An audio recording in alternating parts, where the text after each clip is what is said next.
মোহাম্মদ আব্দুল বারেক মোল্লা, 17 থেকে 20 গ্রেডের কর্মচারী বগুড়া জেলা শাখার ভারপ্রাপ্ত সভাপতি এবং দাবি আদায় ঐক্য পরিষদের বগুড়া জেলার সমন্বয়ক।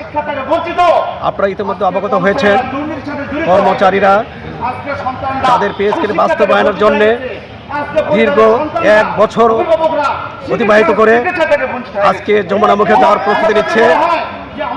এই প্রস্তুতি অনেকদিন আগের কর্মচারীরা তাদের বেতন সর্বনিম্ন গ্রেড হচ্ছে 8,200 টাকা এবং সর্বোচ্চ বেতন 78,000 টাকা।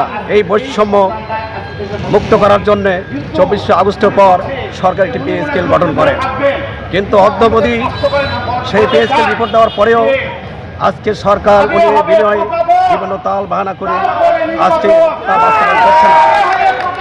বগুড়া জেলা শাখা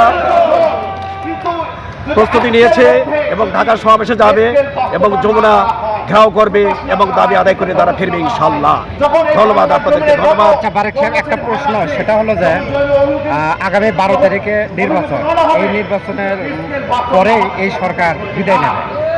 এই স্বল্প সময়ের মধ্যে আপনাদের দাবি দাওয়াগুলো এই সরকার আদৌ পূরণ করবেন কিনা বা পূরণ করতে সক্ষম কিনা? হ্যাঁ, আপনাকে সুন্দর প্রশ্ন করেছেন, আপনাকে ধন্যবাদ।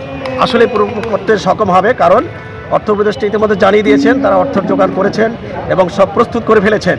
শুধু সরকার ঘোষণা দিলেই হবে, কিন্তু তারা উনিয়ে সব সময়টাকে শুধু কালক্ষেপণ করছে। তারা চাচ্ছে পরবর্তী সরকার সেটা ঘোষণা দেয়, কিন্তু আমরা চাই না। যেহেতু ডক্টর বিশ্ব নোবেল বিজয়ী, উনি কথা দিয়েছেন এবং উনি এটা বাস্তবায়ন করে যাবেন, এটা কর্মচারী আশা করে এবং তারা পাবে।